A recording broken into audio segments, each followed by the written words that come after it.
welcome back, Chikumo. Thank And it's you. really good to have you back on the podcast and this video series. Um, you've been here before talking about all things content creation Yep. and content and its role in website design. But today we're going to really pivot and we're going to talk about more of the business side of business, sort of the admin, the back end. And so before we get into that, I want to tell you all who Chikulo is. Chikulo and I have known each other at this stage for, I don't know, 5-ish years Yeah, probably. I know, wild. I We know. were the Lean In Entrepreneurs Committee, the local Lean In Entrepreneurs Committee, together for a few years. Mhm. The last couple of years, we've been together in a brunch club, a business brunch club. Yep. We've worked together off and on with various clients and projects over the years as well. Yep. Um, but Chikumo is a multi-passionate serial entrepreneur. She has had more businesses than I can even name for you right now. She's a blogger, content creator, and as she says, accidental influencer. What was that like? Yeah. I love that you know all this off by heart as well. And then she was one of those that you have your degree in business management, which I've not done, and a Mhm. lot of entrepreneurs haven't done.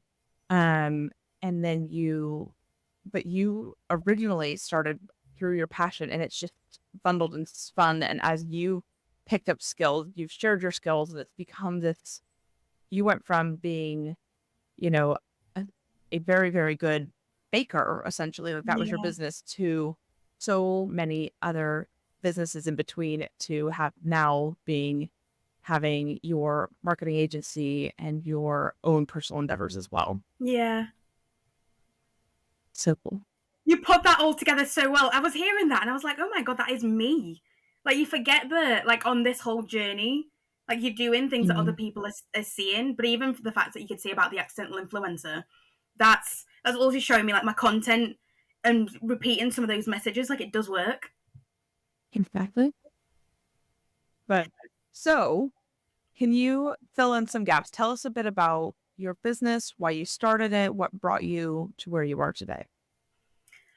I started TF marketing because I'd been blogging for a while, and like you said, I became an accidental influencer, but that's really because I was authentic.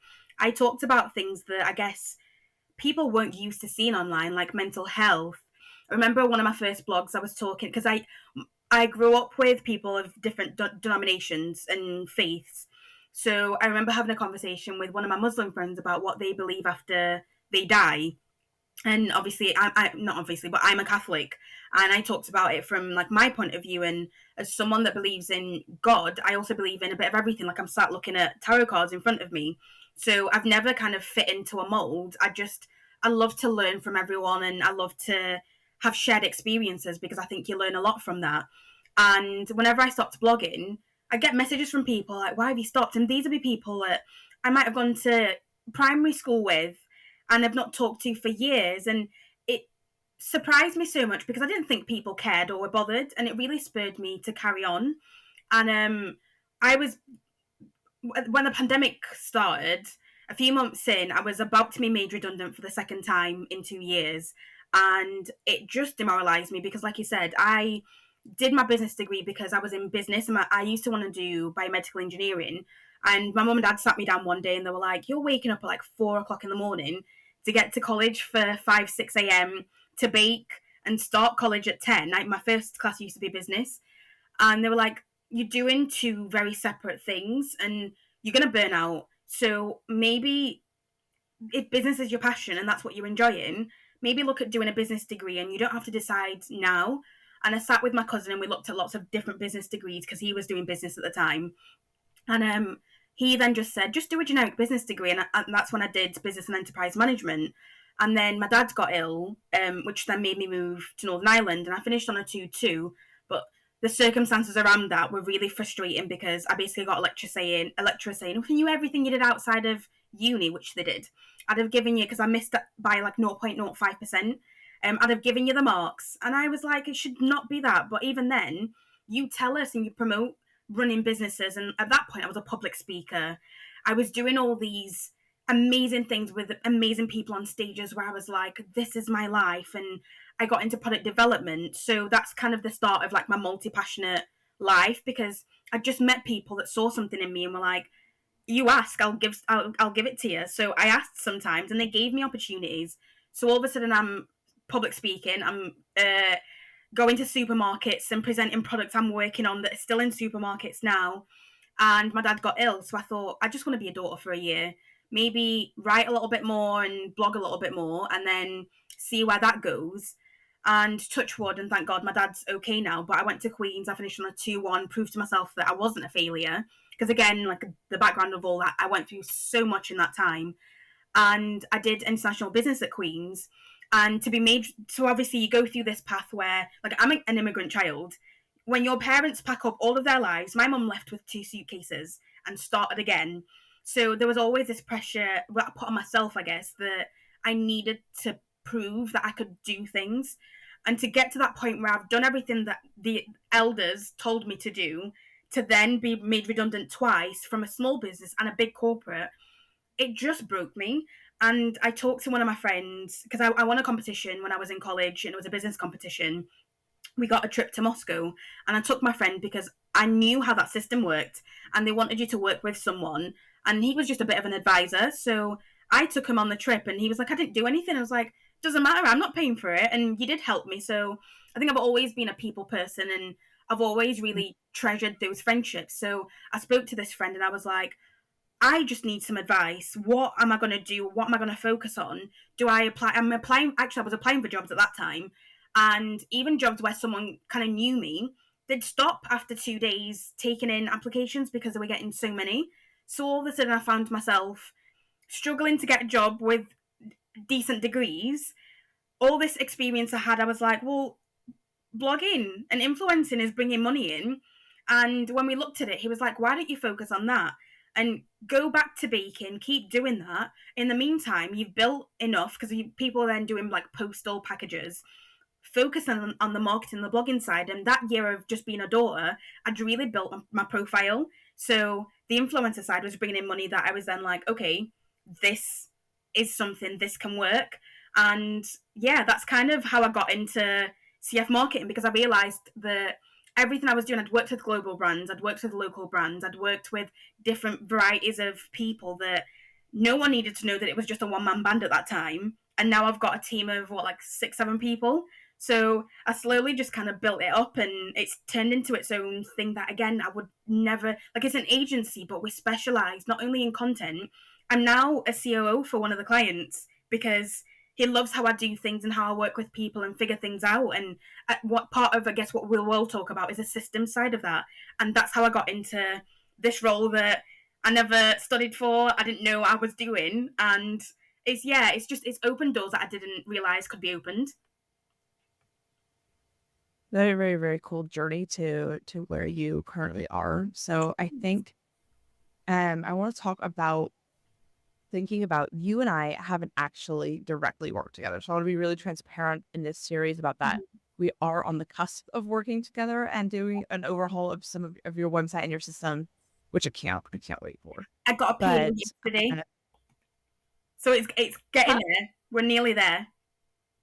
So, but with all of our work together on the committee, through the Brunch Club and through mutual clients, you have gleaned and taken on loads of advice that you've learned from me. So I kind of thought you'd be a really interesting case study for what it's like to do your own systems, but through having known and worked with me indirectly, right? Yeah. So if you can think back over the last couple of years, what were some of the biggest challenges you were facing before you started implementing the things you learned from knowing me and working with me? Even just when we knew each other and from Lean In, I'm the oldest daughter and an oldest immigrant daughter. And I think there's this pressure that you just have to have it all figured out and do it all yourself. And I started learning from you that you don't have to do it all yourself, and you can put things in place. I didn't even realize I did put systems in place. You first taught me that some of the things I was doing, they were systems. but also that you could have systems in business and in life. And really, they should work together, because as an entrepreneur, whether you decide to be a wife, a mum, whatever you decide to be, you need to know the life that you want to live to then know what systems you need to be able to put in place. And even now, I think the more that we've worked together, I don't even think you say it in those words. It's reiterated in the work that is always being done in setting boundaries, in just finding that power yourself to do things and be okay, but also know that it's okay to shut off. I think that's one of the biggest things that I learned as well. Yeah, I think the thing is it can be so. It is hard to explain. When I say I do systems and people, I'm like, it's easiest to sort of say, yes, I help you set up like Asana and project management tools, or we set up the tools and software you need to make your business run smoothly. Yeah. But what we don't talk about so much is how much coaching there is behind that. And I'm not an official coach, but coaching around, okay, like what are your boundaries? What times do you not want to take calls? How do we make that work for you? How do we set that up so that you have a life first business and you really feel like it's okay to do that, Yeah. right? To take it back, to take Mondays off if you want Mondays off, Yeah. not sit down at your desk until 10:30 every morning if that's what you want. Yeah. To if you actually, like you often do, if you legitimately work best in the evenings, how do you do that in a way that isn't going to make it seem like you're on 24/7? Yeah. And so often for that is things like schedule your email to go out in the morning, but you can still Yeah. set up and write them if Yeah. that's when you want to work. Like you get to make the rules. Right. Yeah, but you don't even just teach that you get to make the rules, you also teach how to adapt them. Because like you've just said, I work better in the evenings, but since getting into my relationship with G, I try to be present. So I find that I'm working more during the day. So once in a while, I give myself like one day a week or every couple of weeks to work during the night and work through the night, and that's okay. But I've then been able to put a system in place during the day of I start work at 11. If it's during the summer, I can start at 10 o'clock, but I don't take any meetings until 11. If I want to start at 10, it gives me that time to just do whatever needs to be done. If I want to wake up earlier, it gives me the time to do that. So not only did you teach me how to put those systems in with where I was in life back then, things have drastically changed since then. And some of the systems, like you said, you talked about Asana. I used Trello for a while, and downstairs I've got a board. Some of those systems, it's not even just about having it in like on pen and paper. It's then what tools can you also use to make your life easier? Because for me and my partner, a board where we can go in and go, what day is it, what needs to be done, tick, done. I have all of that on Asana because that's how my brain works. And we've even been able to figure out how me and him work, but find that synergy in making sure it doesn't feel like it's a chore and it's work.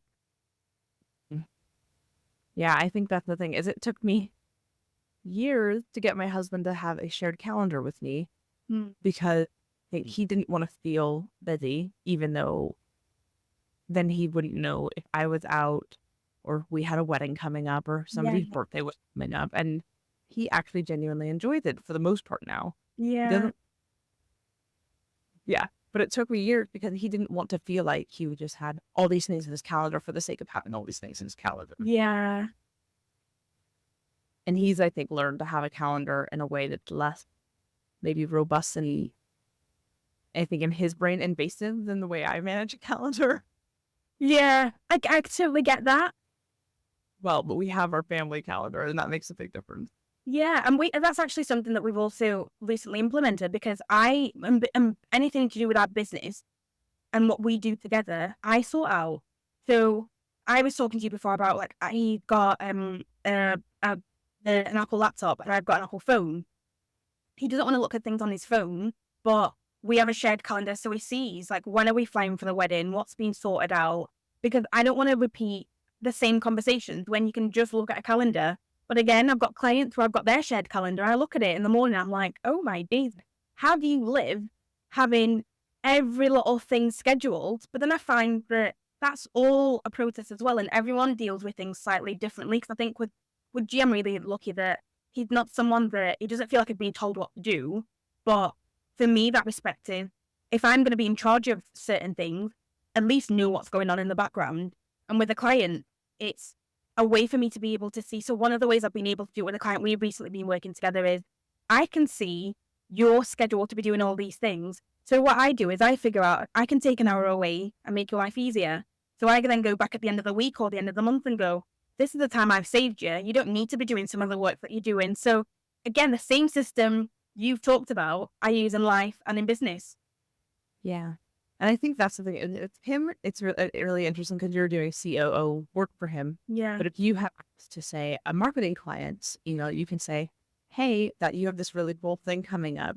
Can I get you to put a note in to take some video? Can your assistant grab some extra pictures, like those kinds of things? And that's so because we're his marketing team, but one of my members of staff managers is his brand. That's exactly what she's doing. So she's even set it up because we've got like a marketing shared calendar, but it's linked to his EA where we can then go when he's traveling. When is he traveling? Where is he going? So that we also know what content to do for him and what to suggest for him to do. So again, another great example of how that works across different teams, different levels. Yeah.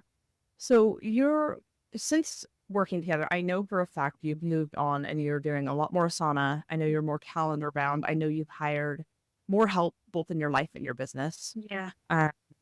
Conversations I have a lot. I think people can be really weird about hiring help in life. Yeah. I know you had multiple conversations around getting a cleaner and those kinds of things in our business.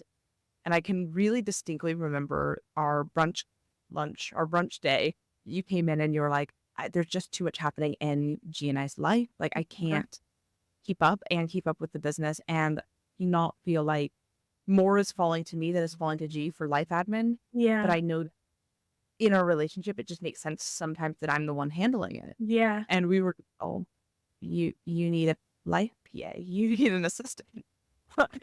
You can get someone to do that. And it's not a full-time thing. And you were like, oh my God, I do. Yeah. That was, do you know what? And I'm not even saying this because it sounds so over the top, but it's changed my life because me and G recently had a discussion saying that actually our relationship is a business. It's a partnership. And if we look at it, of course we love each other and there are elements, you can't make everything like super businessy, but in every decision we make, why do we make these decisions? So things like the cleaner, we originally started with, because I remember you saying you don't have to commit to all these hours and every single week. So how did we start? We started with our cleaner Maggie coming every 2 weeks. And what's having a cleaner, she's now weekly, but both me and G suffer from anxiety and depression. G's is way more severe than mine is. And not to invalidate like my own, but I also I've got coping mechanisms that maybe might be better just because, again, I get to work with people like you and be around people like you that get to give me that little bit of insight. So I know why I get up every morning. I know I don't have to wake up to an alarm and I still get to get up excited because I love what I do. Whereas he's on that path of figuring that out. And when I initially said to him that I want to get an EA that is for life and business, he was like, I'm not going to be messaging someone what we're going to get for our weekly food shop. But even just trying that, and I completely respected where he was coming from. What's that then done? Because he cooks. So the only deal we have now is I cook twice a month and I will then every 2 weeks decide, I'll write on the board what we're going to be eating. Now, that's for me to make a decision, let him know that I've thought about it so he doesn't have to. But if he doesn't want to stick to that, he doesn't come to me and say, well, what do you want to eat? Because I hate that question. So we've even figured out like that kind of system of, okay, you're happy doing an online shop because you love knowing like these are the things I normally get. If it was just me, the EA would have been sorting absolutely everything out. I would not be doing my own food shopping. I hate going food shopping. But I think when we talked about the fact that we look at our relationship also as a business and the fact that we have to be at our best to give each other our best. So when we have it, like I always say to clients, when you've got a headache, what is a headache and how can you delegate? It's exactly the same in life. And I think that conversation just gave me the permission to go, I can do it, because I've had people say to us, but it's just the two of you at home. Why do you need a cleaner? We are both depressive people. When you look at our space, nobody needs to. So that's a gripe of mine, because I think I, for a long time, justified having a cleaner, especially like in this, like we live in Northern Ireland, and there's a judgy thing here. Yeah. A little bit, who are you to do XYZ, right? Yeah. But I think that, so I justified it for a long time then, like, oh yeah, like we work from home, like it just, I procrastinate my work when if I have things that I can clean, those kinds of things. And all true, like that, it saved, but it also has saved arguments in my marriage. And it means that I can focus on my work more. Like my house is not at its best at the moment because our cleaner's coming tomorrow. Like, but that means I know that instead of today, where I have a lot of work on my plate, I know that I just have to sit here at my desk because it's going to get done. Like, I don't have that excuse. But nobody has their own reasons, and that's perfectly fine. I think that's the thing about life and business. I know people who have chronic illnesses, and you don't have to have a chronic illness to have this level of support in your life or your business. I know people with chronic illnesses that have their shopping and meal prep all done, their cleaning done. They have an assistant like you do who helps with the like life admin. They have a team in their business, and they've built their business to a point where they're legitimately a CEO, and they pretty much show up and do the high level work and work with the high level clients as well. So they do some of the client work still, but they're only working with the people who are paying the big bucks, really. And they like 5 days a month, days a month, can have enough money that they are the primary breadwinner in their family. They and pay for a team as well as life support. I in these categories of support for your life, I would put therapist. Put like other forms of home maintenance. Right? Well, I nearly went and got a laundrette to start doing our washing, but that was at a time when we were both just really overwhelmed. And then I realized that actually, rather than getting a laundrette, I needed to turn our cleaner into a weekly cleaner. And what did that then teach me? That because what I found was, if she was coming every 2 weeks, we would leave things to get to a certain point where I felt like I had to then go and like tidy up before she came. Whereas now, like you said, she's coming tomorrow instead of Friday.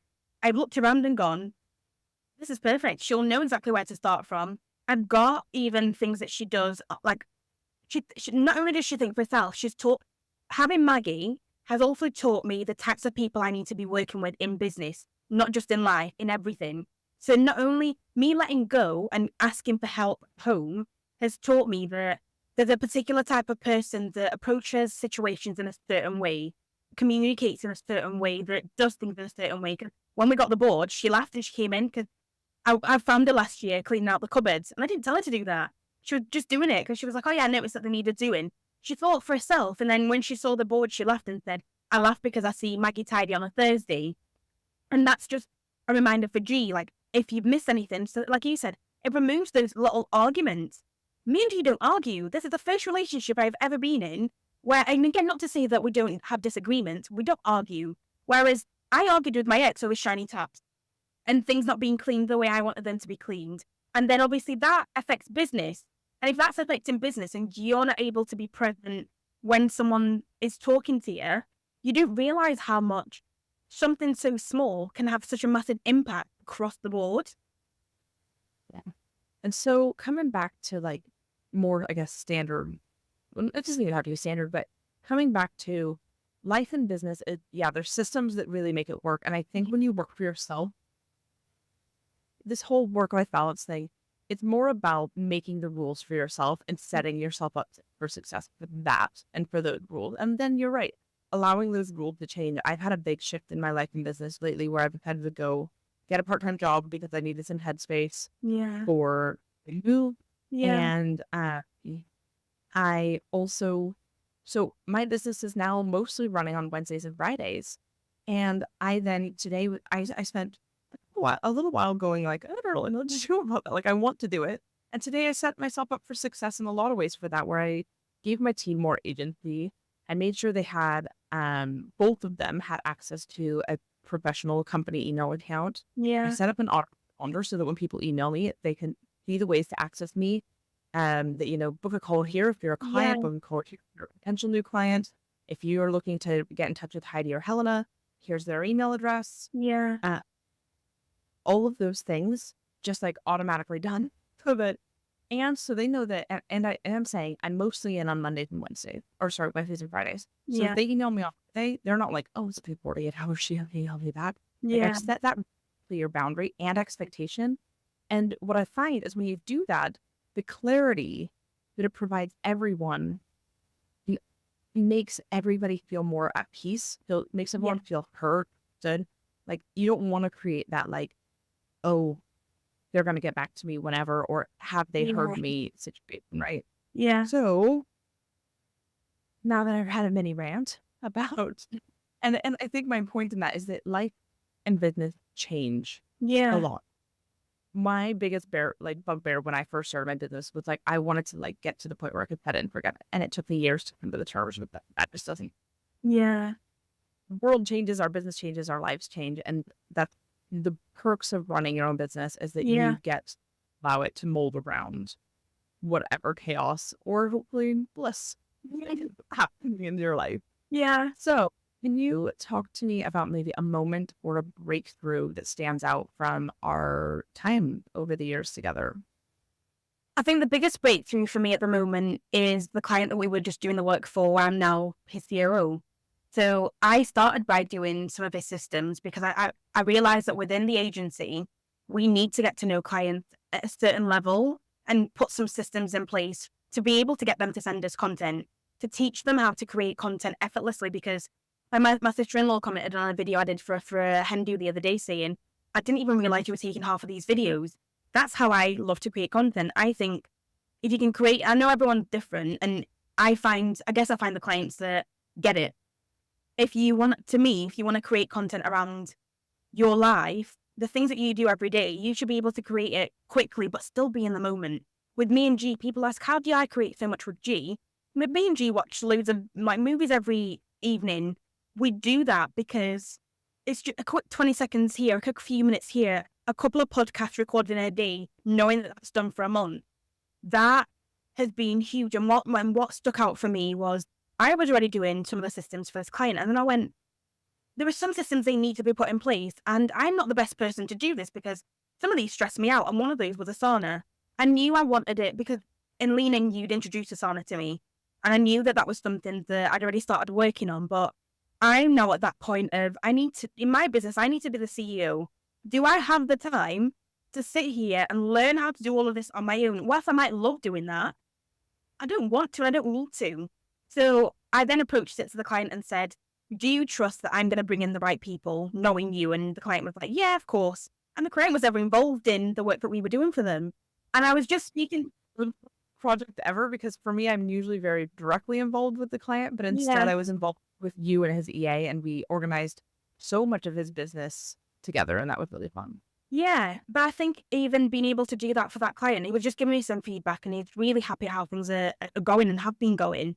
And for me, that's such great feedback, because when I realized that I don't always need to be the expert and the best person for something, but if I know that I know someone is better than me, also we're helping each other out. We're women in business. There's enough of the pie for all of us to share, because since then, you've done some work with one of his business partners, but I know that eventually that's going to come round, because there'll be some work that I have to do with them. Knowing that you've put the systems in that are now the same as the client is just going to make my life so much easier in organising that as well.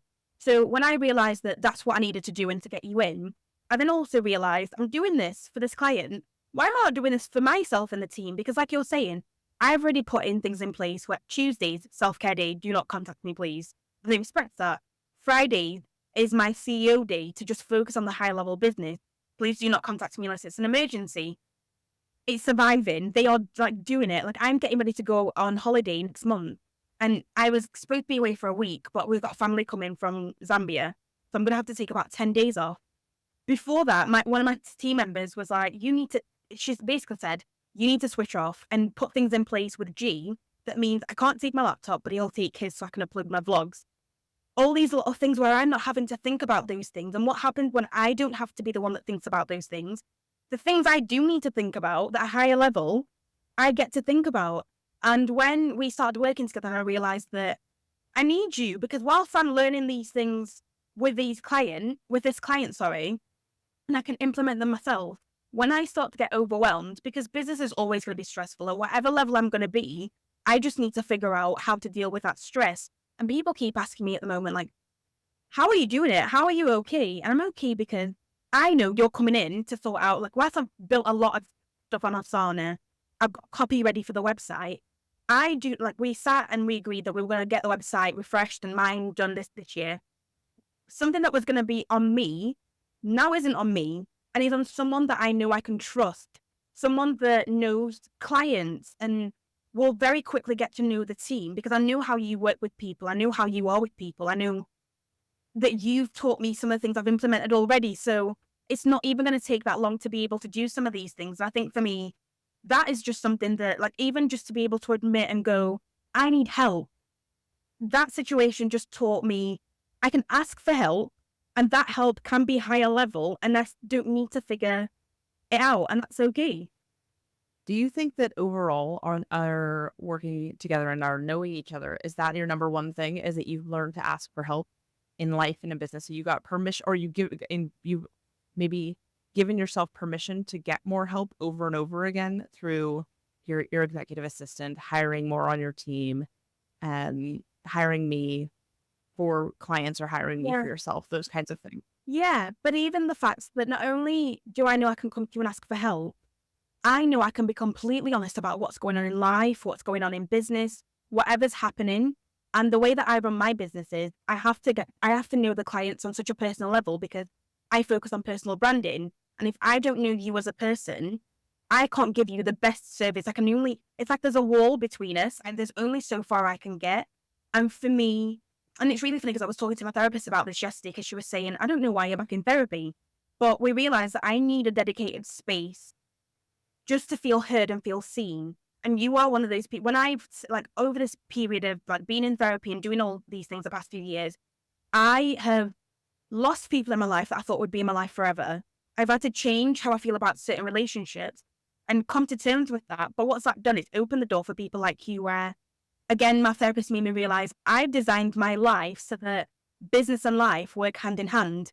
I can sit on a call with you for work and then text you about life, or sit on a call with you about life and be texting you about work. But it's the fact that we can have boundaries, there's that respect. So if you can do that and I've not asked for you to do that, and we can do that vice versa, why can't a client do that? Why should they not respect that? It just gives me that empowerment to go, I get to decide things for me, and I get someone that sees me as a person and as a businesswoman and go, I respect what you do, but I think you could do this slightly differently that might help you. I think that, like, it's always, like, I think respect is the empowerment and respect are the two words that keep popping up, because I think I am someone that is for a very long time didn't trust myself and the decisions I was making because I was such a people pleaser.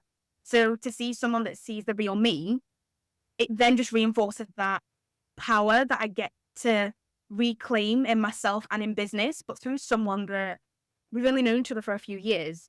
How can you have such an impact in my life? Because you see me and you make the effort to see me. I think the thing about that is that two things about that stand out. One is that it's really just a feminine way of handling business. Yeah. Women are known for the fact, like, it's literally a thing about the membrane that connects our left and right side of our brain is thicker than men. Yeah. And it means there's a reason. My husband's always teasing me because I'll do just that. I'll jump from topic to topic and thing to thing and back and forth. But it's because of how our brains are designed. Yeah. I think that is allowing your femininity to come into your business and not having to operate in that masculine linear. Yeah. But then additionally, the other thing you were saying there is self-trust. And again, women have been told over and over again, we're not allowed to trust ourselves, and leaning again into yourself and trusting yourself and how you want to, and giving yourself those permissions to differently is so huge. Yeah. All right, one last question. Low on time here, so I'm gonna make you keep it under 2 minutes. Okay. So what do you think that implementing systems and processes has had, like, in what ways do you think implementing those systems and processes has impacted your day-to-day in your business? Oh, I can easily keep this under 2 minutes. In business, make more money. I work less. And I enjoy what I do even more because I've got that power. And what does that then do? It makes me be a better partner, be a better daughter, be a better sister, be more present. So again, like you're saying, it's for me, it's always going to be twofold because those systems have meant I'm more confident in myself as well. Oh, I love it. I love it. And you're right. It does go back and forth, especially like when you run a business, especially as a small business owner. It means that there is no separating life and business, right? No. So it is really cool to have a conversation where we get to discuss both sides. And I'm really looking forward to working with you in the next few weeks to really get started. A brand new website that just really reflects everything your marketing agency is capable of. Yeah. What high level support you offer your clients. Yeah. And then on that, getting to work with you and your team to streamline your systems more through the Simplicity solution, get your Asana system a little more robust and a little more, I guess, using all the features Asana has to offer. Yeah. Can I also just say before we finish, we also use Slack. So we moved everything from WhatsApp to Slack. That's my favorite things. It has made life, because we now all have some separation. We dip in when we want to. We don't when we don't want to. That on its own, organizing. When you don't, you can't, like, communication. When it's on Slack, first of all, like, you're gonna get that in the middle of the night and still feel like you have to check it. Yeah. Sorry, not Slack. When it's on WhatsApp, you feel like you have to check it. When it's on WhatsApp, it's mixed in with your personal group chats. Yeah. When it's on, it's not. It's really hard to miss things. Even if you reply to a thread and hold in the thing, it's really hard to, like, keep things feeling clean and tidy. Yeah. Slack all day long. And on top of that, Slack, as we've discussed for our previous client, you can connect it with things like Asana and create tasks. Honestly, it is great. And my team love it. Like, one of the girls has said, like, she can't wait to work with you. She's specifically asked to work with you because of what we've implemented. So even the fact that someone doesn't know you yet and he's so excited, I really can't wait to see what we all do together. That's so cool that, like, somebody who's never met me yet is excited to meet me, and somebody who I work for but actually never met me really. Yeah. And he's out there referring me to all of his people. Yeah. So, all right, it's really cool because I think the reason I'm doing this here is it's really hard to describe what an impact system can have, and it's really hard because systems don't feel sexy. Yeah. So really, you coming in and talking about all the ways that our work over the years has impacted you and your life and your business. Can you tell everyone where they can find you and your work? Oh, first of all, you're welcome and thank you. You can find me if you Google Chikumo Fiseko, I'm the only person in the world with my name, and my name will be on this. So you'll find my TikToks, you'll find Instagram, but Chikumo F basically on everything is where you'll find me. Yeah, my name. Will be in notes as well. So yeah. All right. Well, thank you for coming on. Thank you.